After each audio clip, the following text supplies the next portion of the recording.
Vous trouvez qu'en ce moment, l'actualité est un peu anxiogène?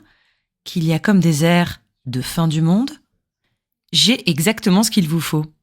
La semaine dernière, j'ai été invitée par Marine Bausson et Marie Misset dans le podcast Vulgaire. Vulgaire, c'est le podcast qui vulgarise des trucs, qui invite des experts chaque semaine pour vous parler de plein de sujets différents. Ce podcast est absolument génial. Et comme j'ai adoré faire l'interview, j'ai décidé de vous le diffuser ici. J'espère que l'épisode vous plaira et qu'il vous aidera à mieux appréhender l'apocalypse. C'est parti! Marie Misset et Marine Bausson sont deux filles super qui se posent des questions. Elles vont demander à des experts et elles vont faire semblant d'avoir compris. Vous écoutez Vulgaire. Hello, bienvenue dans Vulgaire, nouvel épisode. Marine a eu des problèmes d'agenda, bon ça arrive, moi ça m'arrive souvent. Du coup je suis seule avec quelqu'un qui nous montre que tout le monde s'intéresse à la philo, vu le succès de son podcast. C'est Alice de Rochechouart du Fil d'Actu, PHIL Fil d'Actu. Bonsoir, car nous sommes le soir. Bonsoir Alice. Bonsoir Marie. Trop contente de t'avoir avec nous, une star du monde du podcast, en train de monter. Tu proposes d'analyser l'actu avec un prisme de philosophe, ça marche très très bien. Tous les épisodes sont à la fois super clairs et en même temps, moi j'ai découvert des philosophes dont je n'avais absolument jamais entendu parler, peut-être parce que ma culture de philosophe n'est pas hyper étendue non plus. Qu'est-ce que tu fabriques exactement avec Fil d'Actu ? Qu'est-ce que je fabrique? C'est-à-dire, quelles sont mes intentions? Quelles sont tes intentions ? Quelles sont mes intentions? Je sens tellement la philosophe qui revient sur la définition du mot. Oui. Qu'est-ce que tu fabriques ? Oui. Qu'est-ce que tu veux dire par là ? Oui, je t'ai trouvé extrêmement flou dans ton emploi des concepts, je tiens à te le dire. Eh bien, écoute, je vais te répondre en 3 temps. Quelles sont mes intentions? Non, les gens, ils vont couper, donc je vais parler normalement. Alors, mon intention, elle est très simple. C'est exactement ce que tu as dit. La philo, ça intimide, ça fait peur. On n'a pas forcément envie de l'écouter. On se dit que ça ne nous concerne pas. Et ben moi, je vais vous montrer que c'est tout l'inverse. Non seulement ça peut être accessible, mais surtout, ça peut être engagé, ancré dans le monde. Ça peut nous aider à mieux comprendre le monde qui nous entoure. Et pourquoi pas le transformer? C'est le but suprême, c'est ça. C'est si tu arrives à faire bouger quelques petites personnes qui écoutent le podcast. Oui, peut-être. Écoute, je sais qu'il y a quelques personnes qui changent d'avis sur des trucs, donc ça me fait plaisir. Le but, c'est pas que tout le monde soit d'accord avec moi. Hein. Moi, je propose une opinion assez engagée et claire. Le principe, c'est que les gens puissent être en désaccord, mais que ça ouvre des pistes de réflexion. Voilà. Comment toi, t'es tombée dans la philo ? Est-ce que tu as fait une première L du temps où ça existait déjà, puis une terminale L et tu as eu 8 heures de philo par semaine et tu t'es dit « Ah, ça me botte ». Enfin, comment c'est arrivé ? Alors, pas du tout comme ça. Pas du tout comme ça. Il y a eu, en fait, quand j'étais petite, vraiment quand j'étais toute petite, je crois que j'étais assez... en fait, un petit peu l'enfant philosophe, déjà, je pense. L'enfant un peu métaphysique qui parle de la mort et qui pose des questions tout le temps. Et il se trouve que j'ai eu une nounou qui faisait de la philo. Et donc, je pense que ça a ouvert un truc quelque part dans ma petite personne. Et pourtant, c'est un truc que j'ai un peu mis de côté après. J'ai pas fait des études de philo tout de suite. Ta nounou faisait de la philo, c'est-à-dire qu'elle faisait des études de philo et puis le soir, elle te disait « Mais oui, Kant, Emmanuel Kant, vie très intéressante » et elle te racontait des trucs. Alors, vu que j'avais 3-4 ans, je pense pas qu'elle me parlait de Kant, mais je pense que, tu vois, elle devait encourager une manière de poser des questions, parce que c'est ça, la philo, c'est pas forcément donner les réponses, qu'est-ce que tel philosophe a dit. La philo, c'est d'abord un rapport au monde, c'est une façon d'interroger tout, en fait. C'est vraiment ce que font les enfants, pourquoi. Et ben, je pense qu'elle a encouragé ça chez moi, et l'autorisation, je pense qu'elle m'a autorisée à tout remettre en question. Donc, c'était un peu relou pour mes parents, je pense, mais de dire, ok, sois subversive. Je me souviens pas qu'elle m'ait concrètement dit ça, mais je pense que c'est un peu ça qui s'est passé. T'as le droit de tout interroger, t'as le droit de tout remettre en question, et c'est ça. Les philosophes, c'est juste des gros relous de 2 ans et demi, 4 ans, en fait. Finalement, tu vois, c'est pas intimidant, la philo. Et donc tu disais, t'as pas fait de la philo tout de suite ? Non, j'ai fait, pour faire plaisir à mon papa, une école de commerce, qui m'a fait revenir à la philo après. Parce que quand on fait une école de commerce, on a envie de poliment remettre le monde en question, pour de vrai brûler le monde. Et donc, je me suis dit, OK, il va falloir que je récompense ces 3 années d'horreur avec au moins 10 ans de philo. Et en fait, plus. C'est ça qui s'est passé. Vraiment, t'as eu de la souffrance psychique et émotionnelle. Ouais, carrément. C'était de la souffrance psychique, morale, existentielle. de voir cet endroit des enfers, quoi, du démon. Et je me suis dit, OK, on va parler de sujets qui seront liés à ça. Mais ouais, il a fallu que je surcompense total, quoi. Est-ce que tu as eu, j'imagine que oui, enfin je n'imagine pas que non, des épiphanies, des joies profondes en lisant de la philosophie, en te remettant dans la philosophie à ce moment-là? À ce moment-là, je sais pas. Je me souviens pas d'une épiphanie en particulier. Par contre, ce que je peux dire, c'est que là, j'en ai toutes les semaines. Vraiment, chaque épisode me procure cette épiphanie. En fait, j'embraye un peu sur comment je fais mes podcasts, mais l'idée, c'est qu'il y a... Réponds à la question, qu'est-ce que tu fabriques? Et oui, en fait, je reviens à la 3e partie de la disserte de philo, tu vois. Je fais un cercle de dialectique, comme on dit. Non, parce que ce que j'ai pas dit, c'est que du coup, j'ai embrayé sur une thèse de philo derrière. Donc, tu vois, je me suis dit, OK, il faut surcompenser totalement. Et finalement, j'ai commencé à avoir des épiphanies, des plaisirs de la philosophie régulièrement. Et là, c'est ce que j'ai toutes les semaines. Parce que toutes les semaines, ma démarche, c'est de me dire, OK, là, il y a un fait d'actualité qui m'a un peu indignée, plus ou moins. En général, c'est plutôt plus. Donc, j'ai une émotion de colère. Je vais essayer de l'apprivoiser, de la décortiquer, de la rationaliser avec de la philo. Et là, je vais chercher des philosophes. Il y en a plein, tu disais que tu n'en connaissais pas. En fait, moi, souvent, je ne les connaissais pas avant non plus. Je vais faire la recherche, je vais les lire, les découvrir. Et là, je vais avoir des espèces d'épiphanies, de joie intense. Il faut me voir travailler chez moi. Je passe mon temps à dire « Oh, c'est intéressant ça !» Et c'est comme ça que je me dis, ça va être dans le podcast. C'est parce que moi, j'ai fait « Oh !» Parce que ça t'a intéressé. Là, par exemple, parmi quelques-uns que j'ai écoutés, tu parles, pour donner un exemple aux auditeurs, comme ça c'est très, très précis et très clair. Dans ton dernier épisode qui est sorti, tu parles de l'enfance dans la philosophie, comment l'enfance a été vue par les philosophes et comment... tu cites un philosophe qui s'appelle Alexandre Delecroix, je crois. Vincent. C'est mon directeur de thèse, D'accord. au passage. C'était un petit hommage que je lui rendais. Et voilà, et tu lis ça à l'affaire de Betaram, à l'affaire de Joël Le Square-Neck, aux affaires d'enfants en souffrance de ces derniers temps. Donc ça permet vraiment à chaque fois de faire un lien très clair entre ce qu'on entend tous les jours et de la pensée. Avant qu'on en vienne à ta thèse, parce que c'est de ça dont on va parler, c'est qui le philosophe le plus accessible pour toi? Franchement, aucun. C'est un peu le problème de la philo, c'est que c'est illisible. Enfin, vraiment. Hein. Alors, sauf les ouvrages qui sont écrits volontairement pour être grand public. Et ça, je peux en donner quelques références, mais c'est plutôt des ouvrages qui sont des cours de philosophie. Donc ça va être des ouvrages qui vont te présenter ce que dit telle ou telle personne. Après, la plupart du temps, c'est très difficile à lire pour une raison très simple, c'est que c'est de la recherche. Enfin, c'est comme si tu essayais de lire un livre de physique quantique, en fait. C'est un peu l'équivalent, mais en philo. Donc, ça va être des discussions de concepts. On utilise des concepts parce que forcément, on se sert des outils conceptuels dont on dispose. Mais donc, si tu connais pas les concepts, c'est très difficile. Donc, il y a une grosse barrière à l'entrée en philo, et moi, c'est exactement pour ça que je fais ce podcast.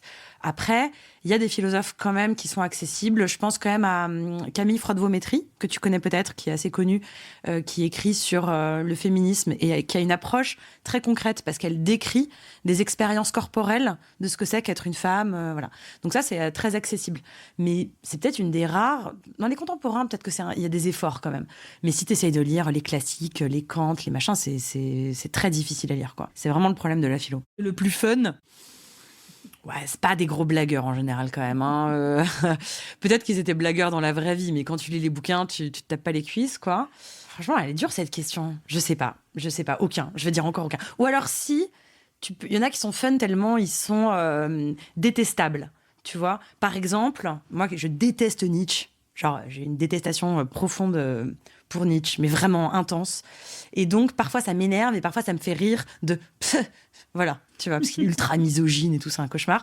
Donc, ça peut te faire rire c'est comme un exutoire, quoi. Ouais. Mais... Il est méchant, Nietzsche. Ouais, il est méchant. Ta thèse, pour le faire en beaucoup trop simple, c'est comment les philosophes envisagent la fin du monde ou quelles questions ça donne aux philosophes.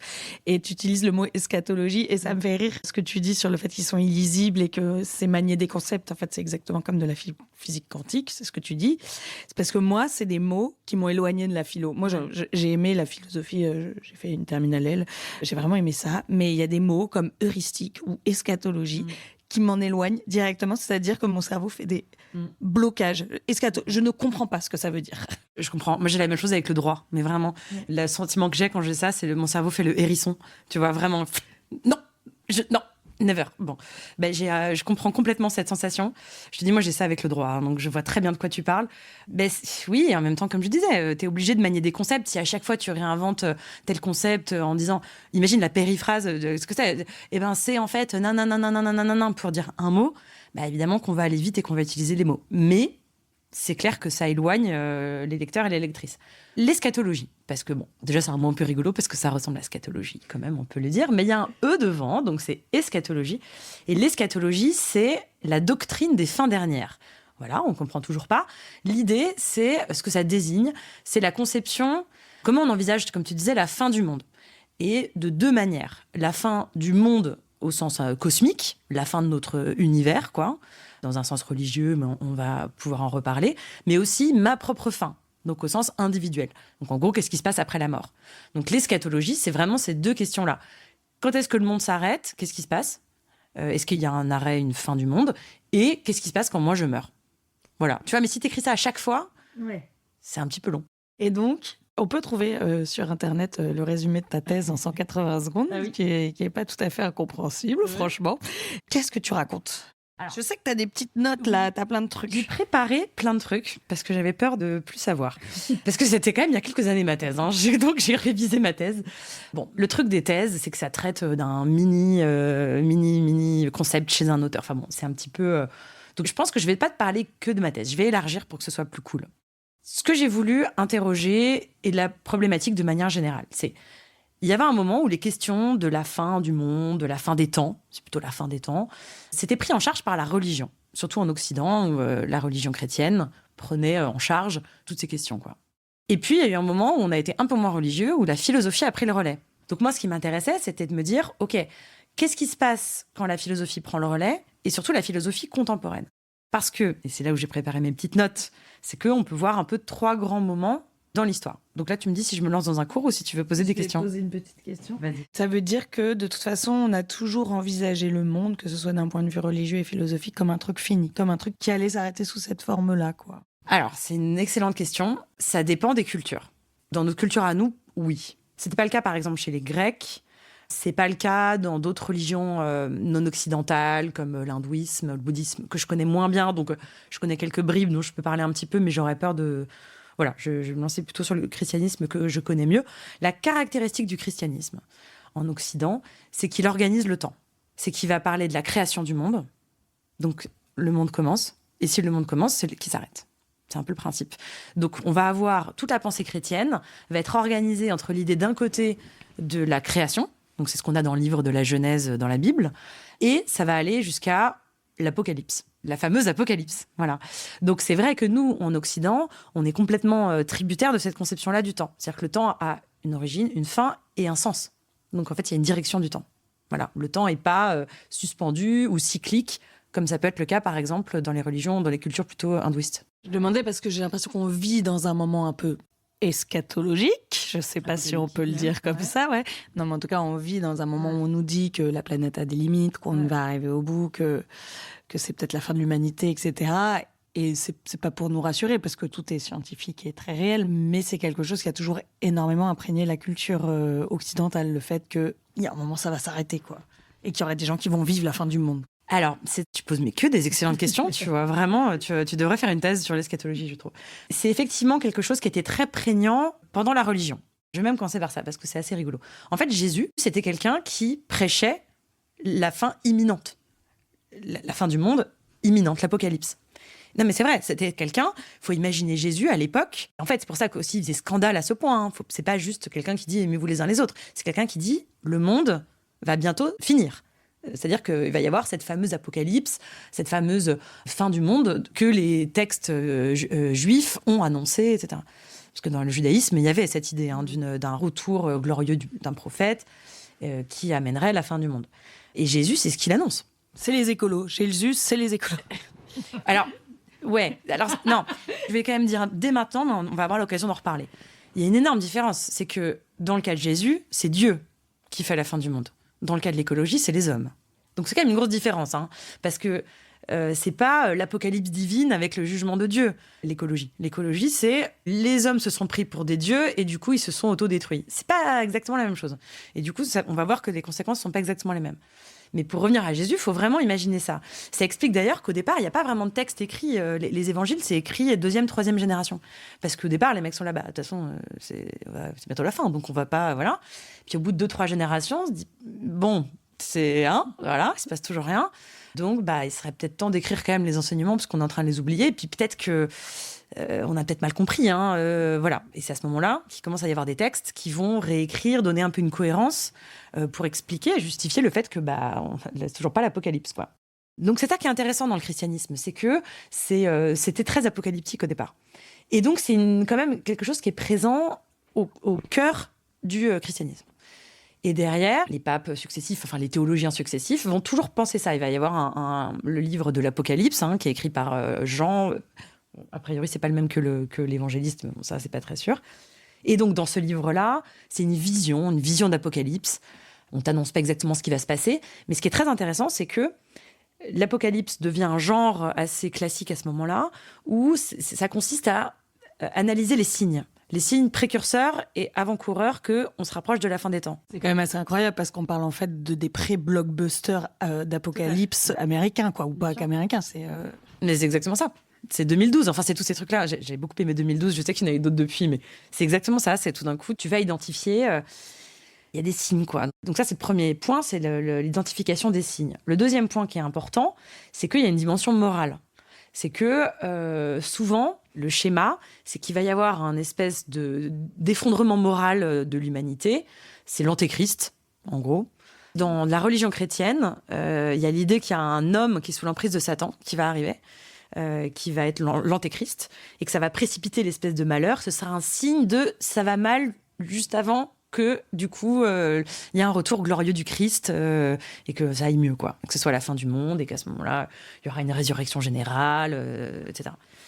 Donc, il y a toujours cette idée-là, tu vois. C'est pas la fin du monde, c'est pas juste un moment, paf, ça s'arrête, tu vois. Comme par exemple, on sait aujourd'hui avec la science qu'un jour, le soleil va s'arrêter, tu vois. Mais le fait que le soleil s'arrête, c'est pas moral. C'est juste, un jour, il va arrêter de brûler, quoi. Dans la religion, il y a une dimension morale. Et ça, c'est quelque chose qu'on va retrouver constamment dans toutes les réflexions ultérieures sur la question de la fin du monde et de l'apocalypse. C'est toujours un peu la faute de quelqu'un, quoi. C'est pas que c'est la faute de quelqu'un, c'est que si le monde s'arrête, c'est pour une amélioration morale. Voilà. Il y a une idée que le monde est imparfait, le monde nous préparait à l'avènement du monde parfaitement moral, du royaume divin. C'est ça l'idée. Et donc là, on est sur la version religieuse de l'Apocalypse. Et tu dis qu'à un moment, la religion a perdu un peu de son pouvoir, un petit peu de son... Aussi peut-être du fait qu'elle était la seule explication, ou en tout cas la seule chose qui pouvait donner des réponses à ça. Et les philosophes s'emparent de la question. Et qu'est-ce que ça change ? Alors, là, on arrive, après quand même... 1700 ans de gros christianisme bien dominant, bien présent dans la tête de tout le monde. Bon, faut pas imaginer que les gens attendaient tout le temps l'apocalypse imminente. Il y a eu des moments comme ça, l'an 1000 notamment, ça a été un peu genre, il se passe un truc, mais... On a peur des chiffres, nous. Ouais. C'est comme l'an 2000, quoi. Ouais, non, mais en même temps, l'an 1000, tu vois, c'était quand même un gros truc, quoi. Imagine-toi, t'es en 1000, t'es pas... Bon, tu vois, tu te dis, on t'a dit qu'il y aurait une apocalypse, tu fais pas ton malin, quoi. Oui, tu te dis que c'est toujours mieux si ça tombe sur... C'est plus classe si ça tombe sur un nombre précis, quoi, sur un nombre rond. Ouais, il y a plus de chances, quoi. Ouais, mais en plus, il y avait des mouvements du millénarisme, on avait annoncé un royaume de Dieu pour 1000 ans, enfin bref, je rentre pas dans les détails, mais donc ça correspondait assez bien. Bon, je passe. On revient 700 ans après. On est maintenant à la période des Lumières. Donc ça, on a tous et tous appris à l'école. La période des Lumières, c'est quand on essaye de s'émanciper de la tutelle religieuse pour apprendre à réfléchir par nous-mêmes. En gros, la raison s'émancipe de la religion. Eh ben, il n'y a pas de raison que l'apocalypse et la fin des temps échappent à cette question. Donc là, on a Kant, dont tu parlais tout à l'heure, qui va s'emparer du problème et qui va dire « Ok, il n'y a pas une espèce de vision comme ça apocalyptique, une croyance religieuse, mais il va conserver, c'est pour ça que je te parlais des deux choses importantes tout à l'heure, il va conserver cette idée qu'il y aurait des signes à interpréter et l'idée d'un questionnement ou d'une dimension morale. Et lui, son analyse, c'est que le temps, effectivement, est dirigé, le temps a une direction, et le temps progresse. Ce qui n'était pas le cas dans la religion. Il n'y avait pas un progrès, c'était un moment, ça s'arrête. Quand il change ça, il va dire qu'il y a une progression, il y a une évolution du temps. Et c'est ce qui va donner lieu à ce qu'on appelle la philosophie de l'histoire. Philosophie de l'histoire, c'est une croyance philosophique que l'histoire se dirige, progresse, va vers le mieux. Et donc, quand il va interpréter les signes historiques, se dire, on peut dire qu'il y a un progrès moral de l'humanité. Bon, ça va inspirer pas mal de penseurs derrière, notamment Hegel, mais aussi Marx, Marx, il est dans un schéma qui est complètement eschatologique. Parce que lui, il dit que c'est la lutte des classes qui est le moteur de l'histoire, donc il fait progresser l'histoire. Et Marx, il va même encore plus loin que Kant dans son schéma, parce qu'il dit, à un moment, il va y avoir le grand soir. Le grand soir, c'est ça. C'est le grand soir de la Révolution, c'est complètement l'apocalypse, en fait. C'est l'apocalypse politique. C'est vrai, c'est juste avant que Jesus revienne, en fait, si on remet du parallèle. C'est ça, ce que Jesus, c'est Philippe Poutou, quoi. Ouais. Mais c'est ça. Quand tu parlais, j'ai pensé à un truc. Je me suis dit, on a vachement parlé dans les années 90 de la fin de l'histoire, etc. Et donc ça, pareil, ça relevait un petit peu de cette pensée qu'on était arrivé au bout d'un truc où on serait au max du progrès ou au max de quelque chose et que c'est bon, c'était fait, quoi. C'est un auteur qui s'appelle Fukuyama, dont tu parles, qui parle de la fin de l'histoire. Ouais, mais il me semble que même Hegel, avant ça, il parlait de la fin de l'histoire. Enfin, qu'on allait arriver à un moment où la fin de l'histoire, ça veut dire quoi? Ça veut dire qu'on progresse plus? Ça veut dire quoi? Alors, la fin, en fait, quand on parle de fin, c'est un truc qu'on n'a pas encore dit, mais on va refaire nos philosophes et décortiquer les concepts. Quand on parle de fin, ce qui est intéressant, c'est que ce terme, il a deux sens. C'est à la fois la fin, l'achèvement, et c'est la fin, la finalité. C'est ça. Et en fait, quand tu es dans la religion, tu es plutôt à penser la fin comme étant l'achèvement. Tu vois, à un moment, il y a quelque chose qui se passe, l'apocalypse, et le monde s'arrête. En philosophie, on va plutôt glisser vers l'idée de la finalité. Donc vers l'idée du sens, de la signification, du but de l'histoire. Et c'est ça qu'on trouve chez Hegel. Quand il parle de la fin de l'histoire, c'est pas que l'histoire s'arrête, mais qu'effectivement, selon Hegel, alors lui, il va encore plus loin que Kant, hein, Hegel, il va dire l'histoire est achevée, dans le sens où on a accompli le max, quoi. On a accompli le max parce que, selon Hegel, et c'est grâce à lui, hein, tout ça, parce qu'il faut pas déconner, on a trouvé le meilleur système politique, la meilleure religion, c'est évidemment le christianisme. Le système politique, c'est la Prusse de 1830, hein. Enfin bon, comme par hasard, c'est là où il est, quoi. Mais donc, effectivement, il y a cette idée-là que maintenant, on est un peu au max, quoi. Il y aura des événements encore. Mais globalement, l'humanité est au top, quoi. Il y a même des gens qui manquent d'imagination pour pas imaginer qu'on puisse avoir un petit peu mieux que ça. Et qui sont pas des femmes aussi, probablement. Voilà, c'est quand même un gros truc, hein. Ça, c'est une grosse caractéristique des philosophes de manière générale qui ont fait toute l'histoire de la pensée. C'est que c'est ni des femmes, ni des personnes racisées, etc., etc. Donc c'est marrant, c'est des gens qui subissent pas trop de domination. Donc c'est intéressant. Le problème, c'est qu'effectivement, quand on parle de fin de l'histoire, on dit qu'il y a un progrès. Soit on pense que le progrès, ça continue, soit on pense qu'en gros, on est arrivé au max. Il y en a qui pensent que le progrès continue. Sur ce, arrive le XXe siècle et son lot d'abominations. Donc on a d'abord la grande boucherie de la Première Guerre mondiale, et ensuite on a la Deuxième Guerre mondiale avec, tranquillement, les deux plus grosses abominations, Auschwitz et Hiroshima. Donc, après ça, c'est un peu compliqué de dire que l'humanité progresse, que l'humanité a un sens d'amélioration perpétuelle. Parce que quand tu dis que ça progresse, tu es obligé de considérer que chaque événement permet d'avancer. Donc, en gros, que c'était un mal pour un bien. C'est ça que tu dis, en fait. C'est un peu compliqué de dire ça de Auschwitz et Hiroshima. Donc, ça, c'est des gros bouleversements dans la pensée philosophique. Et ça nous amène à la troisième phase, justement. Donc, je te parlais, il y avait 3 étapes, un peu. J'ai tout compris, madame. C'est vrai ? Oui.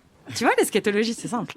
La troisième phase, c'est à partir des années 50. On est obligé de repenser tous les cadres, quoi, tous les cadres de réflexion. Enfin, comme je dis, on ne peut pas penser comme Kant et Hegel. C'est pas possible. Et, comme on le disait aussi tout à l'heure, la grande différence, c'est que maintenant, la cause première de la destruction humaine, la plus grande menace, ce sont les humains. Donc, les humains qui étaient censés être le progrès deviennent en fait la destruction. Les agents de l'apocalypse. Donc là, ça se complique. Et à ce moment-là, tu as une évolution de la pensée eschatologique, une évolution de la philosophie eschatologique. Tu as tout un courant qui se développe, qui est le courant qu'on a notamment chez... je vais citer quelques noms, si vous connaissez, mais Gunther Anders, qui était le mari de Hannah Arendt, qui a voulu penser justement Hiroshima. De manière plus contemporaine, on a tous les penseurs de l'effondrement, de la collapsologie, de la catastrophe. Donc ça, c'est quelqu'un qui s'appelle Pablo Servigne. Oui, j'ai failli te le citer tout à l'heure. Je me suis dit, quand j'ai dit c'était le Pablo Jésus, c'était le Pablo Servigne. Bon, bref. Ben oui, non, mais c'est ça. Ça s'ancre dans un courant de pensée qui va penser la catastrophe, qui va penser l'effondrement. Mais c'est exactement une pensée apocalyptique, en fait. Sauf que, encore une fois, cette fois-ci, c'est pas Dieu, c'est nous. Dans ces pensées-là, ce qui est intéressant, c'est que là où c'était moral avant, il y allait avoir une révélation morale. Là, c'est quelque chose qui est devenu anti-moral. Voilà. Donc, il y a presque une inversion de l'apocalypse, tu vois. La question, c'est qu'est-ce qu'on fait à partir de ça ?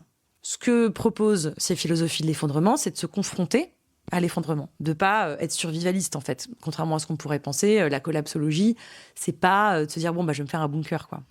La collapsologie, c'est de se dire ok, comment est-ce que ça nous force à repenser nos cadres politiques et notre organisation. Et l'idée, c'est non seulement d'essayer de prévenir la catastrophe, ça c'est sûr, hein, de tout faire pour empêcher que la catastrophe arrive. Donc politiquement, on voit immédiatement ce que ça veut dire. Hein. Ça veut dire, en gros, faire tout l'inverse de ce que font nos dirigeants actuels. Voilà, en gros, ça c'est le truc simple. Mais aussi repenser tous nos cadres de réflexion. C'est-à-dire arrêter de penser, par exemple, une opposition entre nature et culture, entre l'homme et la nature. L'homme qui serait dominateur de la nature, la nature serait un outil, etc. Donc penser plutôt une communauté de destin. Comment est-ce qu'on fait pour empêcher toutes les dominations et de se dire que la nature, c'est pas juste quelque chose de mort, mais c'est quelque chose avec lequel nous sommes interdépendants. Lequel on vit et dont on fait partie. Exactement. Donc là, ce qui est intéressant, c'est que on va pas penser la fin du monde, c'est-à-dire la disparition du monde. On va plutôt essayer de penser la fin d'un monde. La fin du capitalisme, en gros, hein, pour le dire très simplement. La fin d'un monde tel qu'on le connaît. Donc, tu vois, c'est une autre conception de l'apocalypse. Les questions que ça me pose, moi, c'est que parfois, tu as des gens qui disent, bah voilà, l'homme va disparaître et c'est pas plus mal, le vivant s'en portera mieux et la vie va continuer, en fait. Tu as tout ce truc aussi qui t'explique que la vie peut continuer sans l'humain, que l'humain n'est pas le centre de la vie et que c'est pas plus mal. Mais pour moi, du coup, si l'homme disparaît, c'est la fin de la philosophie. Bah oui, oui, très clairement. Enfin, il n'y aura personne pour le penser, le monde dans lequel on vit. En tout cas, la philosophie telle qu'on la conçoit, c'est sûr que ce sera compliqué. C'est une question con, hein. Mais ce que je veux dire, c'est que moi, ce que je trouve fascinant, c'est des gens à qui ça pose aucun problème, et je respecte totalement, mais à qui ça pose aucun problème, l'idée que l'homme disparaisse et qu'avec l'homme disparaisse la capacité à penser le monde dans lequel on vit. Ouais, bah c'est ce qui se rapprocherait du nihilisme, en gros. C'est l'idée que, acceptons ce destin tragique qui nous attend, et puis mourons, et la nature s'en portera peut-être que mieux. Je trouve que ça se défend, parce que, pourquoi pas. Après, oui, et donc on fait quoi de ça ? Enfin, comme tu dis, qu'est-ce qu'on fait de ça ? On vit qu'à sa propre échelle, et on dit, après moi le déluge. C'est vraiment littéralement ça. Bon, moi, c'est pas mon approche. Je pense qu'il y aurait des philosophes sans doute qui penseraient comme ça. Hein. Moi, ma philosophie... Oula, on dirait Amel Bent. Qu'est-ce qui s'est passé ? L'instant Amel Bent. C'est sûr que tu dois le dire de temps en temps, ma philosophie. Eh ben, pas tant que ça, parce que vu la réaction que ça m'a... Non, horrible. On dirait... Non, ma philosophie... Non. Attends, c'est pas du tout horrible de ressembler à Amel Bent. Qu'est-ce que tu dis ? Bien sûr, c'est pas ça que je voulais dire, mais ça fait un peu... je me prends pour... Mais ma conception de la philosophie, et ça se discute aussi, c'est que moi, j'aime bien les humains. Mais on peut ne pas aimer les humains, hein. Moi, j'aime bien les humains. Je considère que les humains sont effectivement pleins de défauts, mais que ce ne sont pas des créatures mauvaises, que la société nous rend particulièrement mauvais. Je dis pas non plus qu'on est parfait, mais je pense qu'on vit dans une société qui nous conduit à la compétition, à la domination, à la violence, mais que les humains sont aussi capables d'entraide, sont capables de plein de belles choses. Et en fait, moi, je trouve que quand on rencontre les humains dans la vie quotidienne, les humains, ils sont cool, quoi. Ils sont chouettes. Ils sont pas parfaits. Voilà. Je pense qu'il faut être ni angéliste, faire des humains des anges, genre les schtroumpfs et les bisounours. Mais à l'inverse, si tu considères que les humains sont une sale engeance, oui, dans ce cas-là, faut peut-être pas faire de la philo, quoi. Faut être trader, parce que finalement, c'est ça. Hein, je pense que les traders détestent les humains. Je pense que Nietzsche était trader, au fond. Non, Nietzsche, c'est une bonne question. Peut-être que Nietzsche aurait été trader. Non, Nietzsche aurait été un incel. C'est clairement, ça aurait été un masculiniste incel, ça c'est sûr. C'est vraiment aucun doute là-dessus. Peut-être qu'il aurait été, ça aurait été, je sais pas. Mais effectivement, c'est une vraie question qui se pose. Et finalement, de répondre à cette question, est-ce qu'il faut ou pas sauver les humains ? Est-ce que les humains méritent d'être sauvés ? C'est une vraie question qui se pose. C'est remettre de la morale, beaucoup. Totalement. Mais on pourrait complètement retourner le truc en disant « Et qui es-tu, toi, petit humain, pour décréter que les humains, en tant qu'espèce, ne méritent pas d'être sauvés, en fait ? T'es pas Dieu non plus, tu vois. Bim !» Non, mais c'est finalement, oui, on est une espèce, on essaye essayons de nous améliorer. Enfin, moi, je trouve que c'est ça, la beauté de l'espèce humaine, c'est de pouvoir réfléchir de manière morale, justement, de pouvoir se questionner sur ce que c'est que la moralité et ce que c'est qu'un rapport éthique au monde et à la nature qui nous entoure. Donc, si on résume cette histoire d'eschatologie, j'adore, je crois que je maîtrise le mot. Il y a eu 3 temps dans l'histoire. Un temps religieux où on pensait qu'il allait avoir la fin du monde à tout moment, mais que c'était cool parce que ça voulait dire qu'il y aurait un truc après qui serait hyper classe et où tout le monde serait beau et ce serait merveilleux. Ensuite, la religion a perdu un peu de poids, la philosophie est arrivée et a dit « Ok ». La philosophie, elle dit quoi ? Elle dit pas vraiment, il n'y a pas d'après, mais elle dit de toute façon. C'est pas vraiment le sujet. On parle de la terre. Nous, on est de la philo, donc on parle du monde, pas du royaume de Dieu, mais du royaume des hommes. Et globalement, all good, quoi. Ça progresse, c'est bien. Voilà. Ça, c'est la deuxième phase. All good, ça progresse, c'est bien la fin de l'histoire, mais pour dire le but de l'histoire, c'est que vraiment on aille toujours vers du mieux. Puis arrive Hiroshima, Nagasaki, la Shoah. Et là, on se dit, wow, ouf, peut-être on n'avait pas tout vu bien. Et arrive donc un troisième temps eschatologique où on veut changer le monde. En fait, c'est ça le troisième temps, c'est de dire changeons les structures de pouvoir, etc. pour ne pas aller vers du pire, justement. Bah oui, c'est ça, parce qu'on se rend compte que notre propre volonté de maîtrise, de domination, a été ce qui nous fait courir à notre perte. En fait, ce qu'on appelait civilisation et progrès a conduit à la barbarie avec Auschwitz et à la destruction avec l'écologie, Hiroshima et ensuite l'écologie, parce que c'est un peu du même ordre. Donc là où ce que nous pensions être notre force est en fait notre plus grande menace. Ça, c'est le dernier truc, je pense, qu'on pourrait dire, que je trouve intéressant, c'est ça change notre rapport au temps. C'est-à-dire que dans la philosophie du progrès, tu mets l'accent sur le futur, sur l'avenir. Tu vois, tu es toujours en train de regarder vers où tu vas, vers quel est ce but. Quand ton futur, c'est la catastrophe, quand ton futur, c'est la destruction écologique, ça te fait réinvestir le présent. Parce que tu ne sais pas de quoi demain sera fait et potentiellement, ce ne sera pas génial. Donc, ce qui est intéressant, c'est que ça te fait réinvestir le présent dans une relation un peu éthique. Tu vois, tu vas te dire, plutôt que de me dire, je vais essayer de déterminer quel sera le futur, tu vas dire, je vais plutôt essayer de faire en sorte que mon présent ait du sens et que j'investisse, que je vive de manière éthique et morale. Donc, tu vois, ça change un petit peu le rapport au temps et à l'existence, en fait. Le futur, c'était mieux avant. C'est vrai, le futur, c'était mieux avant. Bah, bien sûr. Attends, franchement, quand tu pensais que la technique allait apporter que de la joie et que le monde progressait, etc., c'était quand même vachement plus cool que nous, où on dit dans quel monde vont vivre nos enfants entre les catastrophes politiques et les catastrophes climatiques. C'est quand même terrifiant, quoi. Le futur, c'était mieux avant. Et donc, penser la fin du monde aujourd'hui, c'est plutôt joyeux, en fait, puisque c'est penser à comment changer le monde. En tout cas, les penseurs aujourd'hui de la fin du monde, ce sont des gens qui essayent de plutôt avoir un impact sur le monde. Ouais, je pense que c'est ça. Je pense que, alors joyeux, je sais pas si j'irai jusque-là, parce que c'est quand même un peu terrifiant. L'idée, c'est que ce soit pas paralysant. Il y a un philosophe qui s'appelle Jean-Pierre Dupuy, qui parle de catastrophisme éclairé. Voilà, c'est un peu ça. C'est l'idée que la menace de la catastrophe est toujours présente, comme une épée de Damoclès, qui se rapproche malheureusement. Donc, qu'est-ce qu'on fait à partir de là ? Est-ce qu'on sombre dans une espèce de paralysie apathique, anxieuse, etc. Ou est-ce qu'on essaye de s'emparer de ça pour agir politiquement, repenser des modèles politiques et philosophiques, etc. On peut alterner entre les deux, on est des humains, comme on le disait tout à l'heure. Mais je pense que ça peut donner une force guerrière. Enfin, guerrière, c'est un peu reconduire des systèmes de domination et de violence. La guérilla, ouais. J'ai fait un épisode, c'est pour ça que tu parles de ça, j'imagine. Ouais. Sur la guérilla. Il est super, l'épisode sur la guérilla. Je le recommande très fort. Je crois que le truc que je trouve le plus intéressant dans ce que tu me dis, c'est qu'en fait, ça change notre rapport au temps. Et que cette histoire de réinvestir le présent, en fait, où on est un peu moins peut-être dans une pensée du futur ou de l'après, ce sera mieux, quoi. Ouais, il y a un autre élément dont on n'a pas trop parlé, mais qui est important aussi dans la conception de l'eschatologie, c'est la conception de l'eschatologie individuelle, donc sa propre mort. Quand tu es chrétien, dans la théologie chrétienne vraiment stricte, hein, je ne dis pas que tous les chrétiens pensent comme ça, mais dans la théologie, dans les dogmes, en gros, après la mort, il va y avoir une espèce de jugement, hein, toujours la question morale. Et il y en a qui vont aller au paradis et d'autres en enfer. C'est Benoît XII, au XIVe, je crois, qui dit ça. Mais avant un certain temps, il n'y a pas d'histoire de paradis et d'enfer. Il y a une histoire de jugement dernier, mais il n'y a pas d'histoire de où est-ce que tu vas après. Ouais, voilà, c'est pas très clair. Il y a une idée de résurrection, quand même.